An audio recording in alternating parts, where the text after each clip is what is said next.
1993-yil 29-dekabr kuni O'zbekiston Respublikasi Oliy Kengashining qarori bilan 14-yanvar Vatan himoyachilari kuni deb belgilandi.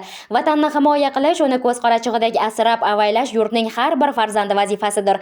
Vatan himoyachilari kunini nafaqat harbiy xizmatchilar, balki ayni vaqtda armiya saflarida o'z burchini o'tab qaytgan vatandoshlarimiz va ertaga xizmatga boradigan minglab navqiron yigitlarning bayrami deb qabul qilingan.